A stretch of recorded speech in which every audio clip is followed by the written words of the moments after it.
quick video clip. I haven't been recording anything because it's a painstaking process, but I've had one broken bolt into the head for my exhaust manifold on this Ford Escape, and I just successfully am getting it out with easy out. Oh man, had that broke, an exhaust leak for over a year now. So basically had to take the exhaust manifold off the head, off the turbo. The engine, I loosened the mounts for the engine mounts and pulled it forward, and we were able to separate the manifold from the turbo. And I used my daughter's mirror so I could get down there, drill a hole, get this in there, drill the hole. I like this kind sucks, but I just hammered that in and it came right out. Finally, it was broken off about 1/8 of an inch below the, flush part of the head. Fucking A, man. Holy shit. So we just got done putting the exhaust manifold back on with the new gaskets, new bolts and nuts and everything. There's been a coolant leak we've been trying to find on this thing, so we gutted all these parts right here out of the way, hoses, lines, and you can see that there's been coolant leaking down there. So it looks like we just finally found it. We took off this bastard monstrosity, bolts to the back of the head. The radiator hose goes in here and it goes into the head like that, and it has another coolant line coming out the back. And yeah, this just came out in pieces. This just more rotted shitty plastic. I'll just go like this. Yeah, so look how it's distorted even. Look, Chris, it's like not even round anymore. Yeah. So just like everything else here in Arizona sun, like all this plastic warps and stuff, the O-ring was just totally blown out. I don't know why. We've been pressure testing it this way. And we thought we heard over there, and then as we kept doing it, we no longer could hear anything. So finally, we couldn't see anything. We saw the stains down in there, so in the back of the head. Just went ahead and took this monstrosity off. So I'm going to haul this over to Ford while they're still open and see if they got that thing. Hopefully, I'm going to have to order it. It's weird. Yeah, so here's the new part, the coolant, whatever, crossover connector, or whatever they like to call it. So yeah, see, this is just absolutely foobarred right there.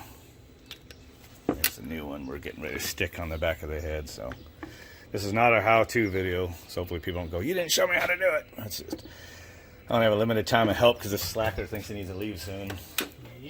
And I just got to get it together, but now at least the wife won't be all pissed. Okay, I think I got enough components back on to start it. Hose clamps back on. I did tighten that one right. Yep. Sensors, of course, get a check engine light right away if I don't plug one of those back in there. So we got that crossover piece put back there. All the coolant hoses are reattached on both sides. Should be ready to go. Got some coolant in there just to get started. So this is gonna be my first cold start since this morning. So hopefully you don't hear any tick exhaust leak like I've endured for the past year plus.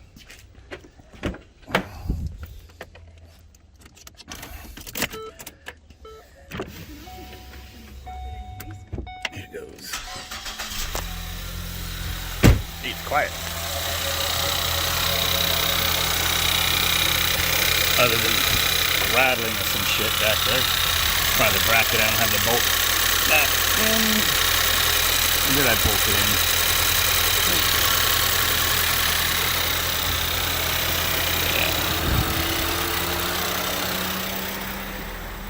Yeah. Life gets a vibration every once in a while. High temperature. Oh.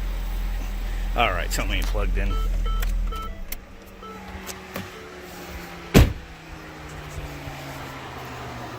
Probably something way down in there. Yep, way down in there. Look, I was able to reach it, but there's one temperature sensor that was in that crossover piece. This one here, I plugged it in. There's another one that's like right underneath it into the head. Forgot to plug that one back in. So should be fine now.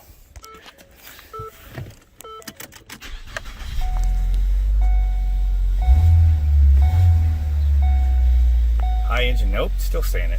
What the hell? Yep, it's turn took my away my power. Something else ain't plugged in, or I need to do a reset.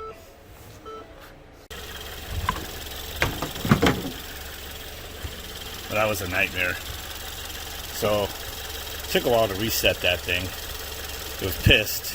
I had to take the air inlet tube back out, the air filter housing out, and take the blowgun and blow out the fittings and everything. They were pretty wet from when we took all the fittings apart and then took that part off and got everything wet. I think it might have been bridging the connection, who knows.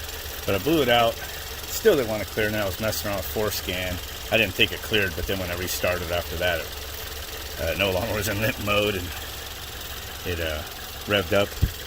Radiator fan's not on 24/7 like it was, so I'm going to start putting this back on. Now this thing here, check, this is that cowl piece. I don't know, man, it looks like ass if you leave it off, you know, when you close the hood, but I'd be tempted to otherwise leave this thing off. So this piece just lays in here, bolts down right there. You can see it totally blocks off all the space behind the engine. So when you need to get to anything back there, you just got to take this cowl piece off. It's 4 small bolts, 10mm heads, and then that top piece here goes on with a bunch of snap clips, and then the windshield wipers. Letting it warm up. I think it's going to be okay. Still got a slight like roughness at idle, so either it's got some of that carbon built up on the valves that these direct injection engines are prone to getting. My wife doesn't, she's not going through the mountains, you know, burning it off or anything like when I drove it. So it could be that, or maybe got a little bit of sticking cam phase or something.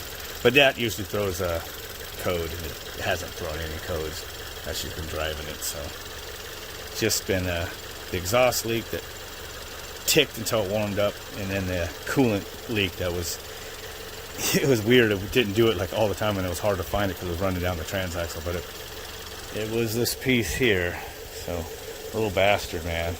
We pulled it straight out and it was broke. The O-ring was torn. Can't believe it just wasn't pissing out. We put pressure to this thing and couldn't see it. It should have been coming out, but it didn't. Crazy.